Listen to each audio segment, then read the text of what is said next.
చెప్పిన మాట ఊహ చెప్పినట్టుగా చేసిన మా రాజన్న కొడుకుర జగను. ఏ కష్టం రావద్దని పేద గుండెకు ప్రతి పథకం పంపిండుర గడప గడపకు. పులి గడపలో పులి పుట్టినట్టే పుట్టిండురా. జెండలు జత కట్టడమే మీ ఎజెండా, జనగుండల గుడి కట్టడమే జగను ఎజెండా. బలిరా బలి బలిరా బలిరా, పులి వెందులలో పుట్టిందా పులిరా.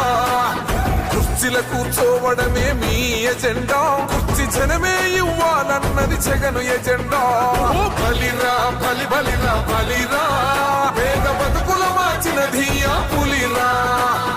గవర్నెన్స్ లో ఎప్పుడు చూడని అభివృద్ధి ఈ రోజు జరుగుతా ఉంది. మొట్టమొదటిసారిగా స్కూళ్లు మారుతా ఉన్నాయి, రూపురేఖలు మారుతా ఉన్నాయి. హాస్పిటల్స్ కు మొట్టమొదటిసారిగా ప్రివెంటివ్ కేర్ అన్నది దేశానికే పరిచయం చేస్తా ఉన్నాం బుల్లెట్ క్లినిక్స్ ద్వారా. ఈ 4 సంవత్సరాల కాలంలోనే ఏకంగా మా అన్న ప్రభుత్వంలో మరో 4 సీపోర్ట్స్ ఈ రోజు వేగంగా కట్టడం జరుగుతా ఉంది అని కూడా చెప్పండి.